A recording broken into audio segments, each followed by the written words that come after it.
బ్రతకాలి, చిన్నప్పటి నుంచి ఉన్న డ్రీమ్. నేను పడిన ఇబ్బందులు నా పిల్లలు పడకూడదు. నా పిల్లలు మ్యారేజ్ బాగా జరిగింది, అది కూడా నా డ్రీమే. మ్యారేజ్ ఇలా చేసుకోవాలి, అలాగే జరిగింది మ్యారేజ్ తర్వాత పిల్లలు పుట్టడానికి నా దగ్గర కారు ఉండాలి. నిజంగా కారు ఉంది అనుకున్నాను, అలాగే కారు ఉంది.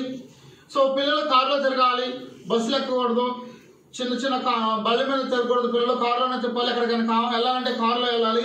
ఇలాంటి డ్రీమ్ బలంగా ఉండేది, బలంగా ఉంది. కాబట్టి అలాగనే అవ్వుకుంటూ వచ్చాను, అవన్నీ సాధించుకుంటూ వచ్చాను, కారు తీసుకున్నాను, హ్యాపీ, అంత హ్యాపీ.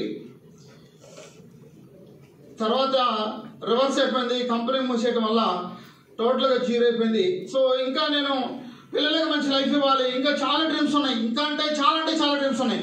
సో ఇవన్నీ అలా ఫుల్ఫిల్ అవుతాయి. పిల్లలకి నేను చనిపోతే, ఈరోజు నేను ఉన్నప్పుడు రకరకాలుగా మాట్లాడుతున్నారు, బాగున్నప్పుడు ఒకలాగా, ఇప్పుడు ఇంకొకలాగా మాట్లాడుతున్నారు. నేను చనిపోతే వీళ్ళ పొజిషన్ ఏంటని ఆలోచించినప్పుడు నాకు గుర్తొచ్చింది ఈ పిల్లలు. సో వీళ్ళ కోసం బ్రతకాలి. చాలా మందికి ఒక లీడర్గా అందరికీ సలహాలు ఇచ్చిన నేనెందుకు చనిపోవాలి? నేనేం తప్పు